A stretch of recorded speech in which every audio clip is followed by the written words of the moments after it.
soyons très clairs, si David n'avait pas été là au bon moment et au bon poste, la ligne entre Salles et Salier serait fermée aujourd'hui ou prochainement.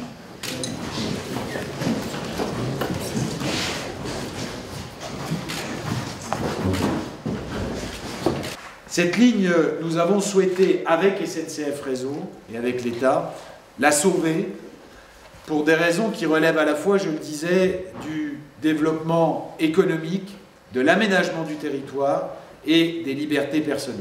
Sur les 15 millions d'euros d'investissement auxquels il va être procédé l'an prochain, 6 millions pour le tunnel de Colroy, 6 millions pour le renouvellement de 6 km de voies du côté vosgien et 3 millions pour le pont-rail d'Heiligenberg au-dessus de la Magelle.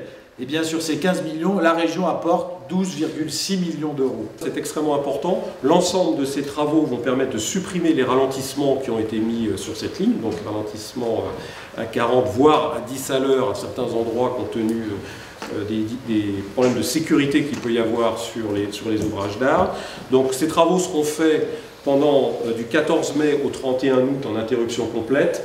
Concrètement, à partir de septembre, la liaison normale qui existait avant cette suspension partielle mais quasi totale du service entre Saint-Dié et Strasbourg, ce service normal sera rétabli avec 5,5 liaisons en moyenne par jour, c'est-à-dire à peu près 5 la semaine et puis une de plus en fin de semaine. Donc 5 liaisons par jour, entre 5 et 6 liaisons par jour, entre Saint-Dié et Strasbourg, alors qu'aujourd'hui, il n'y a plus qu'un aller-retour par le train qui part de Saint-Dié à 11h55 et qui arrive à Strasbourg 2 heures plus tard, ce qui est un trajet effectivement trop long. Et dans l'autre sens, le train qui part de Strasbourg à 17h55 et qui arrive à Saint-Dié un peu moins de 2 heures.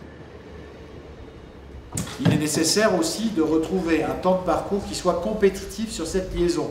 Parce que certes, nous sommes bien aidés par les embouteillages de Strasbourg, j'en parlais tout à l'heure, mais enfin, on peut souhaiter que la liaison entre Saint-Dié et Strasbourg se fasse plus rapidement qu'en 1 heure 3/4 et nous devons nous donner des objectifs de rétablissement d'un temps de parcours qui soit plus compétitif.